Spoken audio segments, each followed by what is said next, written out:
They demanded I sell my house to save my sister, but when I refused, they tried to destroy my life. And in the end, I lost my family but found my freedom. A price I never thought I'd have to pay for peace 3 months ago. I stood outside a stranger's house, watching my parents being dragged away by the police. They were screaming, insisting the people inside had stolen my home. They thought they were destroying my life. But in truth, they gave me something I never thought I'd have, freedom. Freedom from the very people who were supposed to love me most. I'm Emily, and this is the story of how I learned that sometimes the most toxic people in your life share your DNA. It all started with $150,000 and one family dinner that changed everything.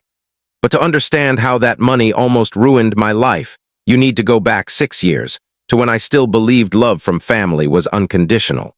I was 30 years old then, living in what could barely be called a studio apartment. It was more like a closet with plumbing. Every morning, I'd wake up in that cramped space and ask myself the same questions. Why was I still living like this? Why was I eating canned soup every night? Why did I still take the bus while others drove? Why did I wear thrift store clothes and celebrate birthdays with gas station cupcakes? The answer was simple. $150,000. That number was my finish line, my ticket to freedom. Enough to buy a modest home, something that would finally be mine. Every dollar represented years of sacrifice. Sleepless nights debugging code, weekends freelancing instead of resting, watching my friends go out while I worked double shifts. But it paid off because I found it. The perfect 3-bedroom craftsman, hardwood floors. A kitchen that caught the morning light like liquid gold. It felt like peace made real.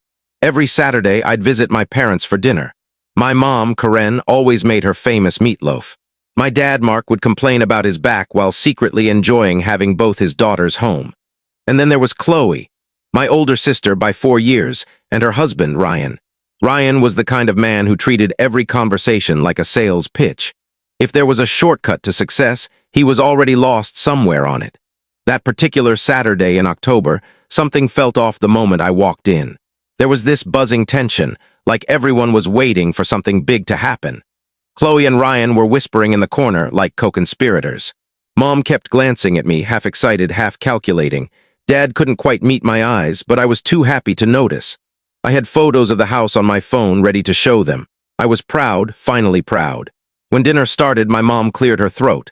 "Chloe has some exciting news to share," she said, in that careful voice she always used before asking for a favor. "I can't share the full story here, but if you want the whole truth, the full video is in the description below.